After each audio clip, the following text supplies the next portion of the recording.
коллапса. Представьте себе коллапс, представьте себе, что придется сделать, если миллиарды людей вынуждены будут переезжать, перемещаться. То есть значение очень серьезное.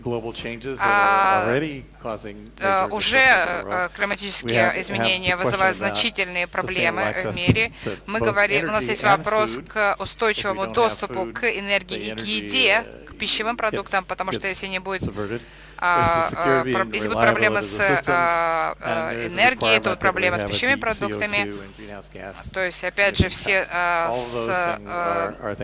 снижение разрешенных выбросов по парниковым газам и так далее. То есть это все, что потребуется. То есть это двусторонний вопрос, двойной стороны. Это, с одной стороны, разработка технологий, с другой стороны, делать так, что эти технологии используются, и они действительно подходят для населения. То есть что касается климата, кризиса экономического, мы видим сейчас вот эти вот изменения для многих, во многих областях. Я вижу картинку такую мира, где вы видите Центральную Азию, и видите, почему это та область, которая уже сухая и будет еще суше. То есть я хотел один пример дать о эффективности энергии, энергоэффективности. Это вот касательно освещения, каким образом ночью освещаются. В Великобритании за последние 200 лет, и это в зависимости от стоимости. Сначала было газовое было освещение, потом электрическое освещение и так далее. То есть вы видите изменения, которые произошли за 200 лет. Во-первых, качественное освещение сейчас переходит в эффективное освещение, экономически эффективное. То есть много лет назад я освещал свой дом. То есть, допустим, сейчас переходит на энергосберегающее освещение, то есть, но влияние, когда люди все еще, допустим, используют лампы дневного света, которые настаивают на использовании ламп дневного света, это сейчас это странно, когда существует другой технологии, которые позволяют энергию сберегать при использовании ламп экономических, то есть более экономичного использования, то есть флуоресцентное освещение. Если посмотреть, увидите в автомобилях флуоресцентное освещение, они улучшают, то есть тоже эффективность их. То есть я сейчас заменяю только старые лампы на вот эти вот новые технологические. Есть другие примеры того, как технологические разработки, основываясь на исследованиях, как ведут себя материалы в различных условиях, как можно лучше диоды, поверхность диодов улучшить, изменение законодательства, требующее применения новых технологий. Вот это будет иметь влияние. Также мы теперь можем посмотреть на сценарий при разработке глобальной энергетики, что будет ядерное, что будет газовое, что будет нефтяное, что будет возобновляемое, что будет угольное. Мы знаем, что газ, уголь и нефть, они будут влиять на нашу жизнь в будущем. И нам нужно смотреть, искать другие методы замещения их на более что-то чистое. И это и есть глобальная проблема, это кризис для глобальный. Многие проблемы связаны именно с этими проблемами, то есть в Северной Африке, и будет это продолжаться, усугубляться. Нам нужно смотреть на сценарии, на эти мы уже сделали что-то, что повлияет, по крайней мере, на следующие 200 лет на нашу жизнь. Сейчас мы говорим о следующих 6000 лет. Thank you very much. Спасибо большое. Большое спасибо. Конечно, мы знаем очень... Прогнозы ученых такие достаточно пессимистичные, но, как говорили латиняне, кто предупрежден, тот вооружен. Я очень надеюсь, что наша наука поможет нам не только вооружиться, но и преодолеть эти все вызовы, с которыми мы сталкиваемся. Еще одна выставка, которая проходила в последние десятилетия, касалась темы устойчивого развития, потому что именно устойчивое развитие является одним из ответов на эти вызовы. И эта выставка проходила в Сарагосе в 2008 году. Я очень 2008, I am happy to welcome a person who made a great impact into preparation of this exhibition. He was the General Director of the Commissar's Office in Expo 2008, and he was acting General Director, and the International Bureau of Exhibition awarded Mr. Buskis with the gold medal. So I give the word to a professional diplomat, lawyer, and the person who heads the Arab House in Spain, Mr. Eduardo Lopez Busquets.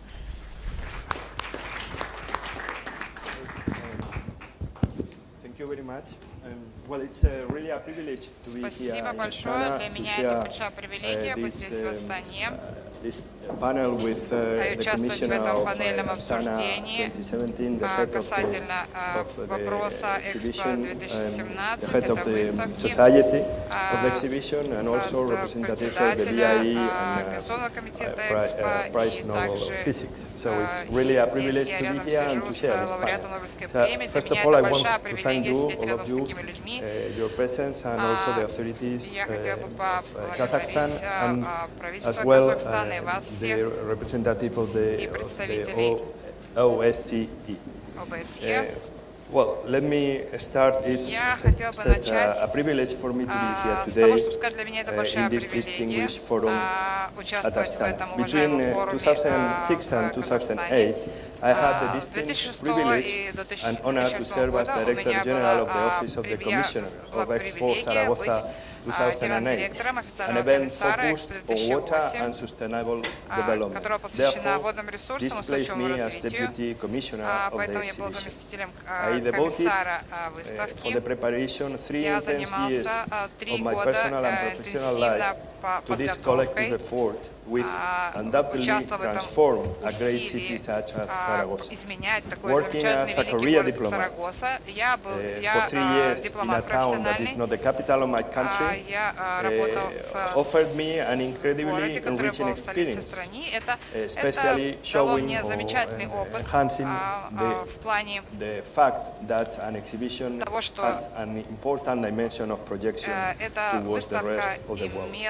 Now I have the chance, although from the distance, to highlight the legacy of the International Exhibition of Zaragoza 2008. The 2008 Zaragoza International Exhibition was the first ever to exclusively deal with water and sustainable development. This expo was a great international event held on the banks of the river Ebro, in which 104 countries, 3 international organizations, and all of Spain's autonomous communities and cities, autonomous cities, took part. Following the guidelines set by the International Exhibitions Bureau, BIE, the exhibition at all stages tied in with the work of the United Nations on water.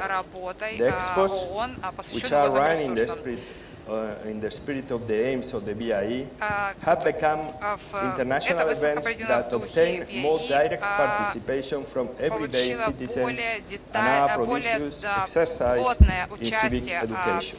At the International Zaragoza Exhibition, millions of visitors have gained a deeper insight into the planet's water and sustainable development problems.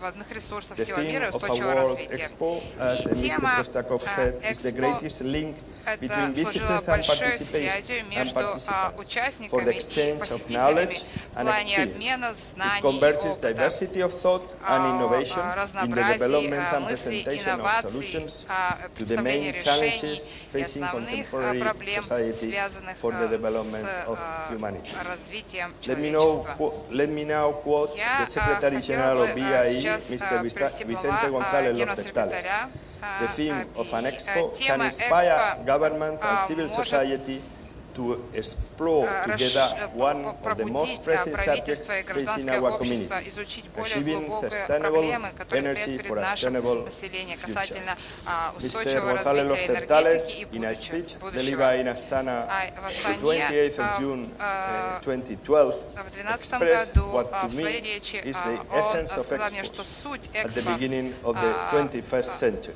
I am both happy and encouraged to see the theme of energy featured so prominently in an expo. In recent years, expos have placed sustainable development at the core of their agenda. It has become the objective underpinning a significant aspect of the communication and the education efforts vis-à-vis the public of visitors and citizens. It has driven many innovations in the site design, and last but not least, it has guided choices for the intangible legacy of the event. He specifically added that through its theme, Astana 2017 presents a real opportunity to bring together the different constituencies represented in the Expo and work for real change. 5 years after Rio +20, Astana could be an ideal milestone to benchmark some of the commitments made in 2012. Dear friends, personally, I see two dimensions to the legacy of Expo 2018 Zaragoza. On the one hand, the impact it has had on Zaragoza's urban transformation and on its national and international projection. On the other hand, since the mid-19th century, exhibitions have contributed to the long adventure of human progress. This 2008 contribution focuses on a powerful environmental message related to water. Zaragoza is a city with 800,000 inhabitants, located in the center of the northeastern part of the Iberian Peninsula. This area seems to be framed by the cities of Madrid, Barcelona, Valencia and Bilbao. All of them are about 300 kilometers away from Zaragoza, proving to be the most dynamic region of the whole Iberian Peninsula. This quarter of the peninsula, framed by all these towns, is the most dynamic sector of Spain. Public works previous to the exhibition enabled Madrid and Barcelona to be connected by high-speed train that has revolutionized Spanish transport infrastructure since its first inception at the time of the World Exhibition Sevilla 1992. Meanwhile, a highway also connected Bilbao and Valencia. Zaragoza acted as a hub where all these infrastructures converged, crossing like an X. The city of Zaragoza consolidated its position as a logistics center and therefore increased its possibilities for development. The city has undergone several important transformations, just as it had experienced a century ago in the event of the 1908 Spanish-French exhibition. The space where the exhibition was located, next to the Zaragoza symbolic and physical axis, the river Ebro, has preserved the artistically and architecturally relevant iconic buildings. To briefly mention the Bridge Pavilion, the Water Tower, the Spain's Pavilion, and Aragon's Pavilion. Nevertheless, above all, for 3 months, the city of Zaragoza welcomed almost 6 million people who visited the Expo, both Spanish and foreign visitors, who got to know firsthand the richness and beauty of the city. Without any doubt, it was an opportunity to reinforce the pride the people of Zaragoza already had and to increase exponentially its national and international projection. Ladies and gentlemen, the second dimension of Expo Zaragoza legacy is related to the tradition of the universal and international exhibitions which have taken place since 1851. For more than a century and a half, the exhibition represented the idea of industrial progress, a typical characteristic in the 19th century. Buildings like the Crystal Palace in London or the Eiffel Tower in Paris became icons. After the First World War, the unease and tension of the changing world materialized in the exhibition. This process gained its most symbolic importance in Paris, 1937. After the war, the exhibition featured presentations progressively more sensitive towards nature, the environment and its interaction with humankind. Let me conclude by saying that Zaragoza, as a collective effort of the whole of Spain focused on that town, sent quite a powerful message on water and sustainable development based on three pillars: environmental dimension, international cooperation dimension, economic and technological dimension. Thank you very much. Спасибо большое. И сейчас у нас последний выступающий на панельной сессии, последний по списку, но не по значению, потому что это человек один из наиболее опытных в этих вопросах. Он известный филантроп, бизнесмен, человек, который многое сделал для охраны объектов всемирного наследия, сотрудничает с Всемирной туристической организацией по развитию устойчивого туризма, а также с Бюро международных выставок по содействию наследию универсальной выставки в Лондоне в 1851 году и в Шанхае в 2010 советник, он также специальный советник ООН, Фонда устойчивой энергетики для всех инициатив. Короче говоря, я очень рада представить Сержа Мартина или Серж Мартен из Канады, который с удовольствием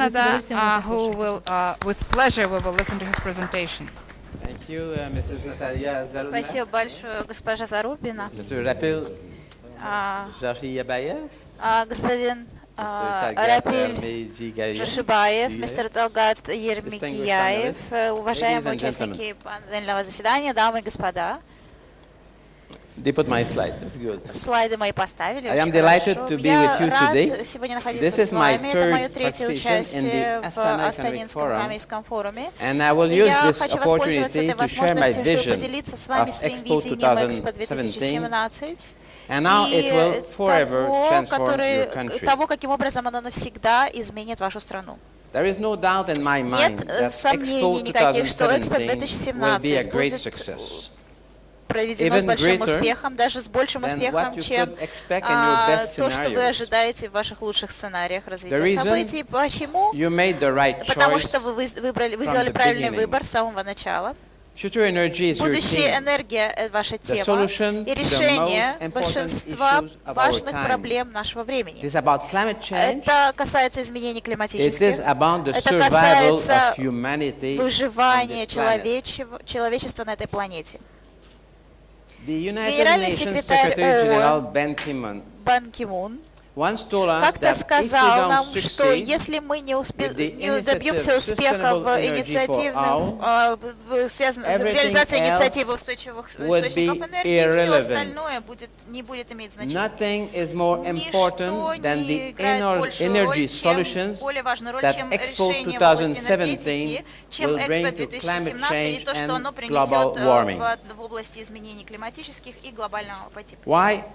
Почему? Because life on Earth is endangered. It will not be the first mass extension of life on Earth. It will be the sixth one. But for the first time, it will be man-made or woman-made. This dramatic extension will not result from natural disasters that we cannot control. It will result from our own activities. Let me remind you what is actually happening. For the first time, the amount of CO2 in the Earth's atmosphere has exceeded 402 parts per million, higher than at any time in the past 800,000 years. In the past 800,000 years, not 2,000 years, 800,000 years. The recent report of the UN International Panel on Climate Change is telling us that without changes, in 2100, global temperature will hit a staggering 4.8 degrees Celsius over and above pre-industrial levels. градусов Цельсия, that will be catastrophic. которое будет превышать преиндустриальные уровни. Это будет катастрофой. Больше 2 градусов Цельсия на этом уровне природа уже будет, изменения в природе будут нереверсивны, неизменимы. Крайние изменения вызовут цунами, вызовут засухи, больше наводнений, торнадо и катастрофы, подобные Сэнди, Катрина, которые будут разрушать города по всему миру. И это затронет всех, каждого индивидуально, бизнес-людей, ученых во всех концах света. Все эти люди, они обеспокоены климатическими изменениями, они живут первый раз в жизни, они чувствуют разрушительные эффекты природы, которые теперь выходят из-под их контроля, они чувствуют их на себе. Но есть хорошие новости, есть решения, которые мы можем внедрять уже сейчас.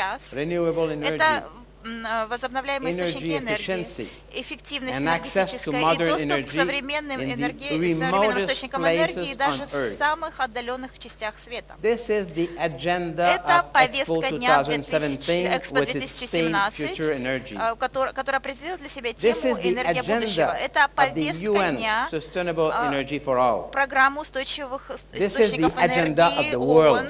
Это программа развития для всего мира. В этом контексте, именно в этом контексте я вижу нашу историческую миссию и историческую миссию Экспо 2017. А теперь...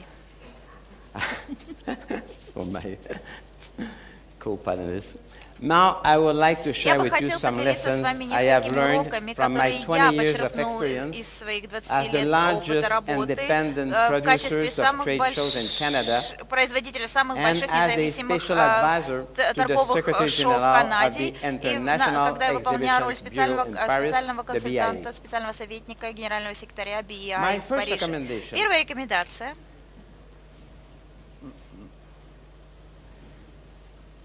Моя первая рекомендация связана с содержанием павильонов, контентом павильонов. Для того, чтобы предоставить инфраструктуру, услуги и павильоны Экспо такого масштаба вовремя и в рамках бюджета, для этого необходимо приложить большие усилия. Во время многих экспо, которые я посещал, я заметил, что фокус прилагался больше, делался больше на фасад, на дизайн здания, а не на внутренности, не на содержание самих павильонов. В вашем случае внутреннее содержание будет играть важную роль. Оно либо сделает ваше экспо, либо не сделает его. Вам нужно будет контролировать ваших участников экспо для того, чтобы их презентации использовали и именно были основаны на теме «Энергия будущего».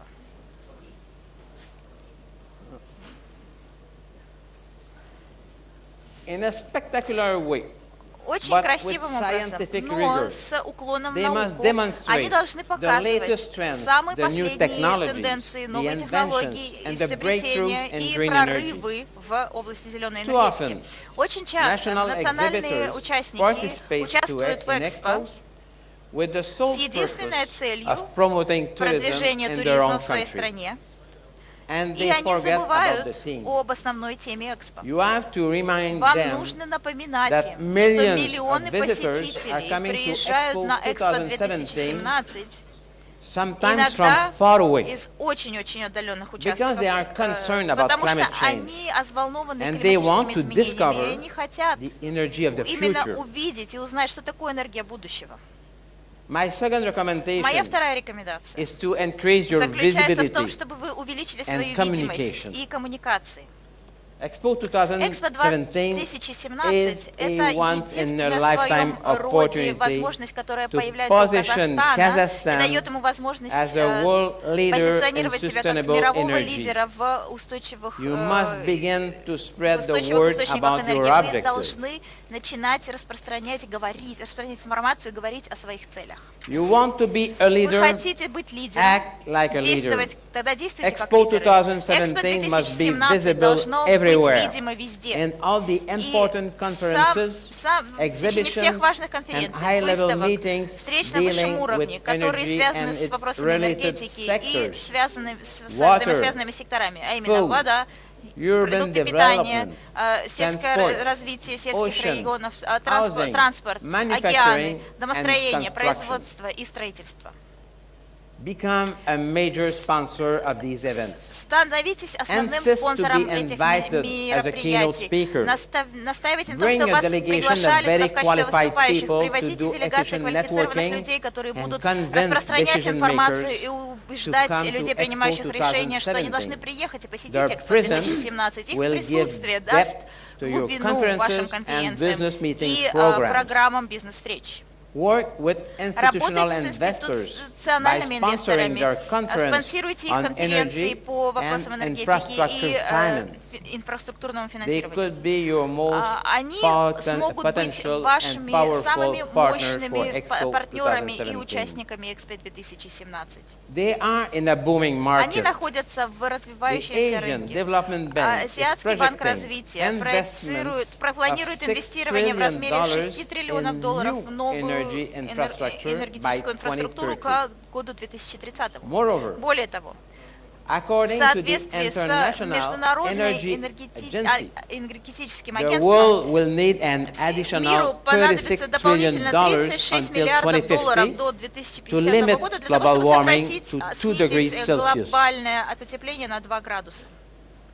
Furthermore, Более того, team up with the most сотрудничайте prestigious с самыми organizations престижными организациями, committed to которые green работают в energy. области зеленой Just to name a энергии. few, Просто в I качестве should примеров mention должен the сказать United вам Nations о Foundation, фонде ООН, UNESCO, ЮНЕСКО, the Climate Bound Initiative инициатива in по London, климатическим the изменениям в American Londоне, Council for Renewable Американский Energy, совет по the Investor возобновляемым Network on источникам Climate энергии, Risk, and сеть National инвесторов по Geographic. климатическим You рискам should и National partner with Geographic. them, Вы должны создавать с ними sponsor their special партнерство, events, take спонсировать part их in their мероприятия, annual meetings, участвовать в их and ежегодных create встречах и awareness создавать about Expo осведомленность о 2017. Экспо 2017.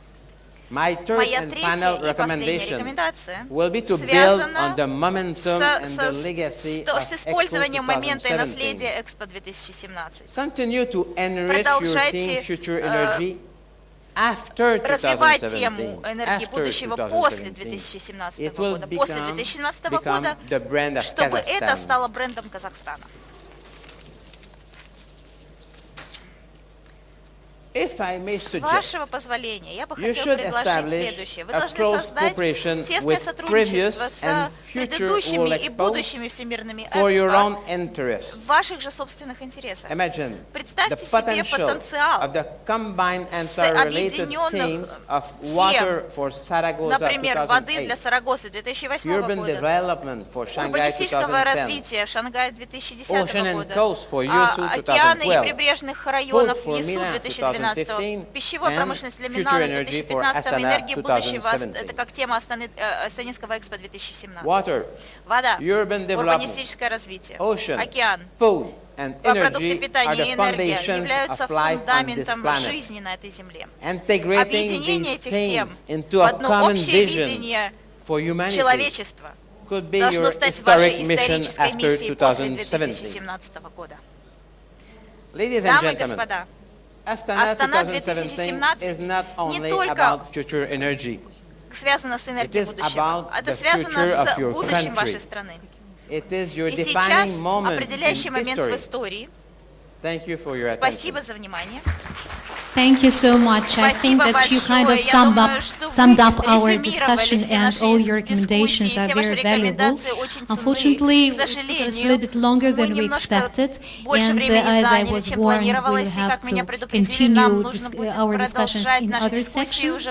But meanwhile, I would like to thank all of you, and I am very grateful for your coming here and sharing your experiences, and I hope that it's only the beginning of this joint venture Expo 2017. It should not be just Kazakhstan's issue. It's actually the issue for the whole world, and everybody should try to take advantage of this exposition to look once again into our future and to provide solutions for this future. Thank you very much. But before I close this session, I would like to invite all of you to participate in a very interesting ceremony or to be witness of the ceremony. Уважаемые коллеги, в завершении нашей сессии Dear colleagues, at the end of the session, I would like to invite you to become witnesses of a very important ceremony of signing of the Memorandum of Partnership between the National Company Astana Expo 2012 and public structures, the Eurasian Economic Club and Green Economic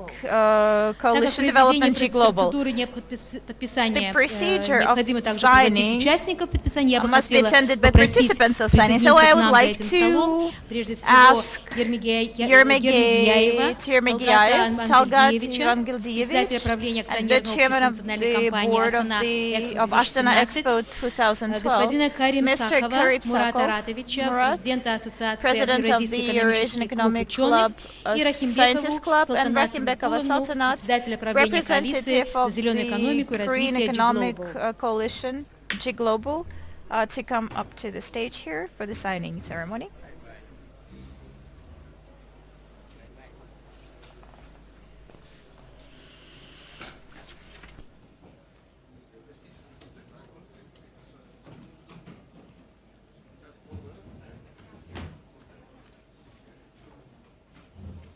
Пожалуйста. Итак, подписывается меморандум о партнерстве между национальной компанией Астана Экспо 2017 и общественными структурами Ассоциации евразийских экономических ученых и коалиции за зеленую экономику и развитие G Global. Green Economy Development.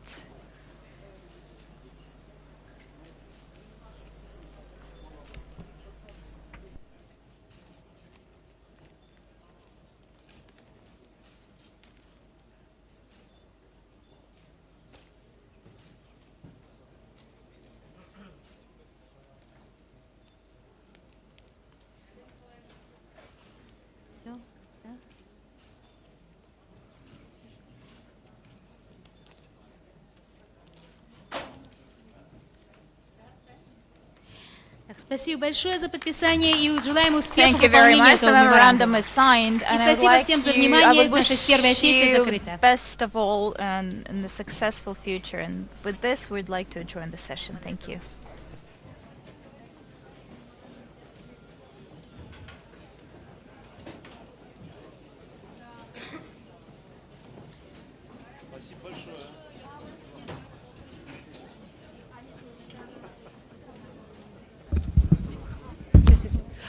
Уважаемые коллеги, позвольте вас всех пригласить на замечательное мероприятие, которое состоится сейчас перед Дворцом Независимости. Стартует мотопробег за Экспо 2017. Уважаемые коллеги, поучаствуйте в замечательном историческом событии.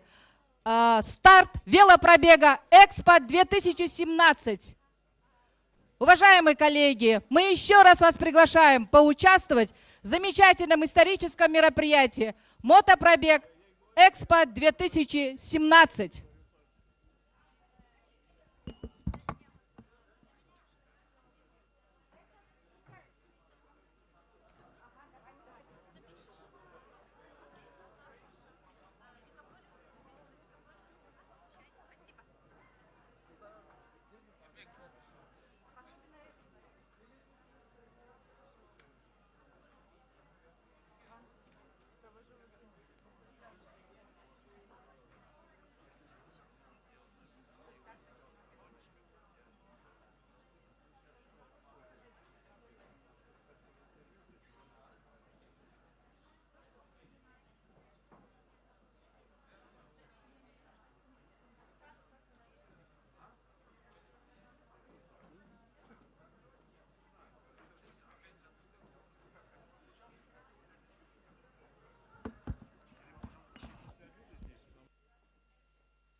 два, раз, два, один, два, один,